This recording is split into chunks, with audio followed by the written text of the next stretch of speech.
To the ranking member. Thank you, Mr. Chairman. Director, inflation is at a 40-year high, 7.9% in the year-to-year report from February.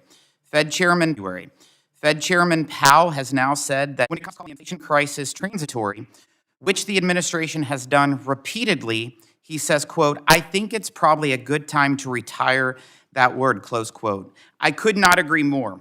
Have you spoken with the president about what can be done to solve the inflation crisis? Ranking Member Smith, we absolutely talk about inflation along with economic growth, wage growth. We have to make sure that as we grow the economy, as you heard I talked about, we grew the economy the largest rate in 40 years. We also have to take into account with that came higher levels of inflation.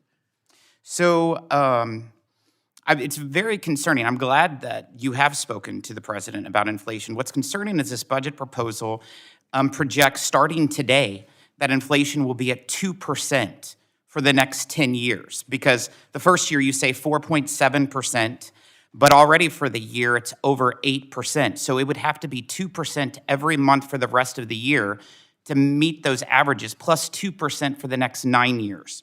Completely unrealistic when we're probably going to hit double digits inflation. So to hit the inflation projections in this budget, it's madness. What policies in this budget brings it down where inflation will be at 2%? Mr. Smith, I'm happy to walk you through how we do calculations for the budget. These numbers were locked in early November. At the time, we were in line with blue chip private forecasters, but inflation is clearly at so a 5 months, level. Director, 5 months ago, you locked in these inflation numbers. So you did 4.7% 5 months ago, and 2 weeks ago it came out at 7.9%.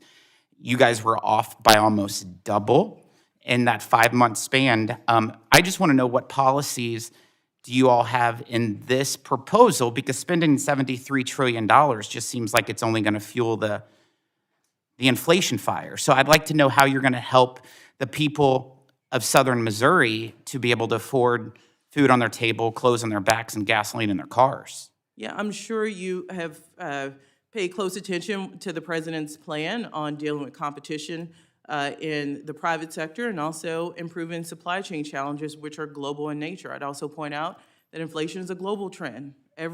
Almost every developed country is seeing inflationary growth.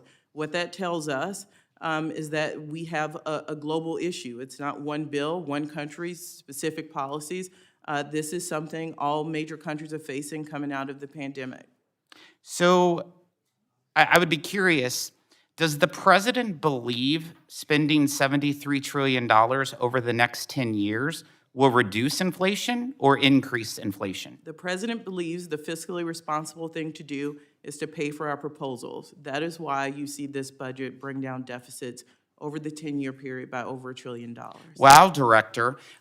This proposal over the next 10 years actually increases the national debt by $16 trillion, which is going to have more than $1 trillion deficit every year for the next 10 years, which is the highest sustained amount of deficits in the history of our nation. And you're saying that this proposal is bringing down the deficits? Ranking Member, I know we all know that deficits and debt are two different things. We bring down the deficit by $1 trillion.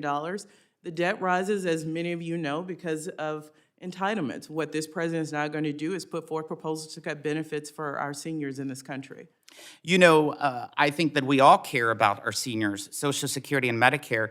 That's why this proposal, Director, is very alarming to me, that by the year 2032, thanks to the $73 trillion worth of spending and the more than $1 trillion deficits every year by the proposal of this budget, that we are going to be at $45 trillion of our national debt.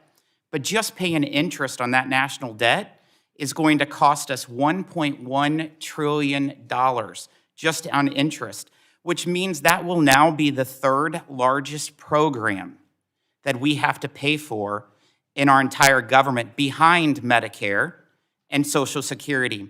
So this reckless spending is actually devastating our seniors, because now it's competing with them as being one of the most costly programs. Let's go on to the tax increases. Analysis of the tax increases in the president's budget shows they will lead to fewer jobs in the country and a reduction in wages. What is the president's rationale for imposing tax increases that will harm jobs, particularly when the country is trying to emerge from a pandemic? I'd be interested in seeing your analysis. The president has been very clear.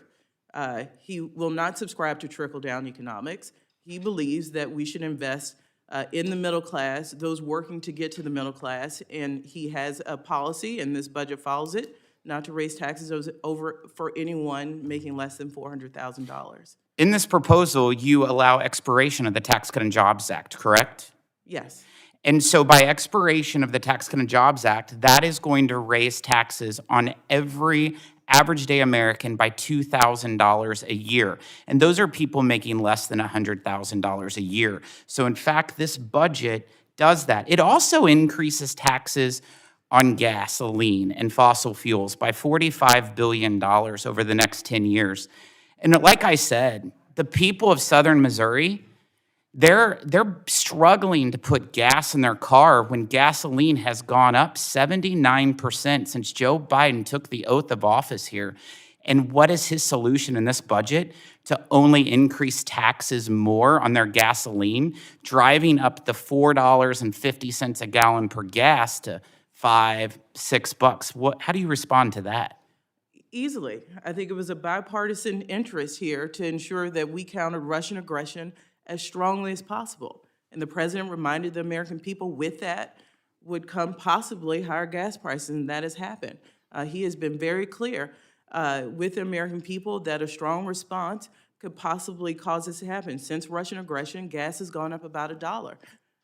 It is unfortunate that Russia has chosen to bring the global economy down this path, but it was appropriate for all developing countries to stand together and push back on this tyrant and his actions. Director, I appreciate your comments, and you're doing a great job for the president, but let's get the facts out to the American people.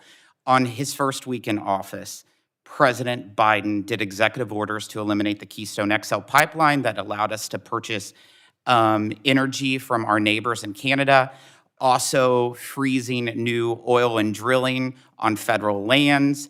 And let's put it this way. On April 24th, 2020, at a Casey's in Southeast Missouri, you could buy gasoline at 97 cents a gallon. That was under a Trump presidency. You can't find gas at 97 cents a gallon.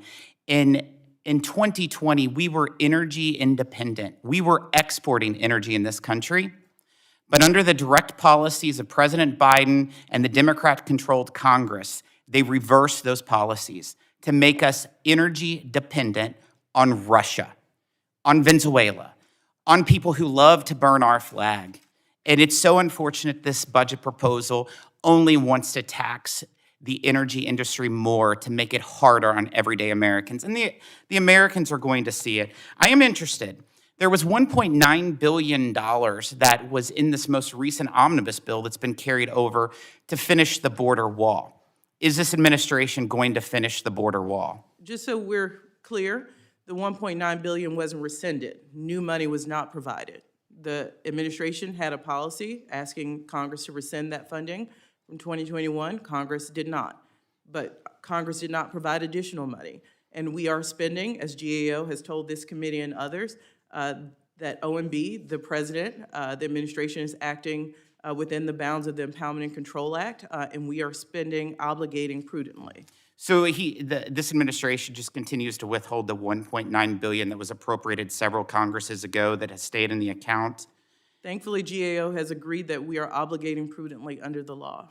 And what are you obligating it to? Because you're not doing any construction, so are you just paying people to hold the rusting materials? No, we're actually doing environmental restoration, something that was woefully lacking. We're also doing community consultation. I think that's important to many of you who represent constituents. I have 25 seconds, Director. I would like to know, how did this administration transfer almost $2 billion of COVID money to house illegals at the southern border when it was supposed to go towards replacing the national stockpile and for COVID tests. It was supposed to go for COVID, and it went to COVID issues at the southern border. COVID for COVID. So housing illegals was issues for COVID?